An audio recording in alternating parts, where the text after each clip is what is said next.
श्री कृष्ण कहते हैं, दिलों में वही बसते हैं जिनका मन साफ हो, क्योंकि सुई में वही धागा प्रवेश कर सकता है जिस धागे में कोई गांठ ना हो।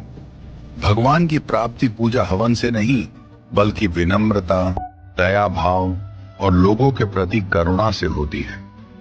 श्री कृष्ण कहते हैं कि जो मन शुद्ध और वैर भाव से मुक्त होता है, विपत्ति आने पर उसे किसी का साथ न भी प्राप्त हो तो भी ईश्वर के साथ की शक्ति किसी न किसी रूप में उसके साथ अवश्य होती है।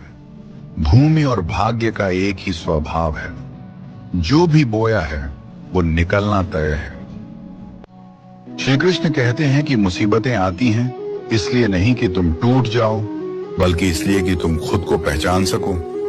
जिस दिन तुमने खुद को माफ करना सीख लिया, उसी दिन जीवन तुम्हारे पक्ष में चलना शुरू कर देगा। समय परीक्षा जरूर लेता है, लेकिन उसका इनाम भी उतना ही कीमती होता है।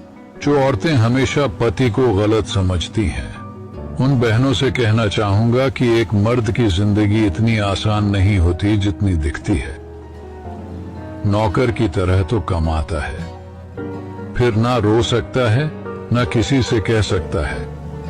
औरतें तो लड़ झगड़ कर रोकर अपना मन हल्का कर लेती हैं, लेकिन एक मर्द को बहुत से रोल अदा करने पड़ते हैं। माँ की मानना भी जरूरी है क्योंकि वो उसकी जननी है।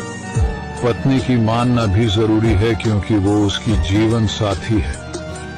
बहन की मानना भी जरूरी है क्योंकि वो उसका फर्ज है। बच्चों की मानना भी जरूरी है क्योंकि वो उसके सपने हैं। जो अपने विचारों पर दृढ़ रहते हैं और अपने आत्मा की सुनते हैं, वही स्वतंत्र रह पाते हैं, तथा जो सिर्फ दूसरों की बोली बोलते हैं, वो बंधनों में जकड़े रह जाते हैं। जीवन में अगर कुछ पाना है तो केवल उसकी इच्छा करने से वह प्राप्त नहीं होगा। जो पाना है उसके लिए दृढ़ निश्चय करना होगा और उसके अनुसार कर्म करना होगा। अपने वो है जो संकट के समय में काम आए।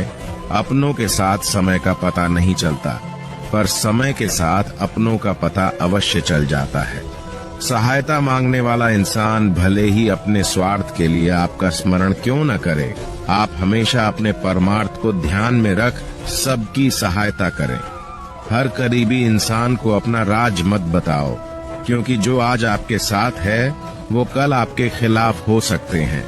व्यक्तित्व में थोड़ी सी कठोरता भी आवश्यक है। कभी कभी आपके अत्यधिक सरल स्वभाव और मिठ्ठे शब्दों को आपकी निर्बलता अथवा आपका ढोंग समझा जाता है। मन करे तो राधे राधे जरूर लिखें।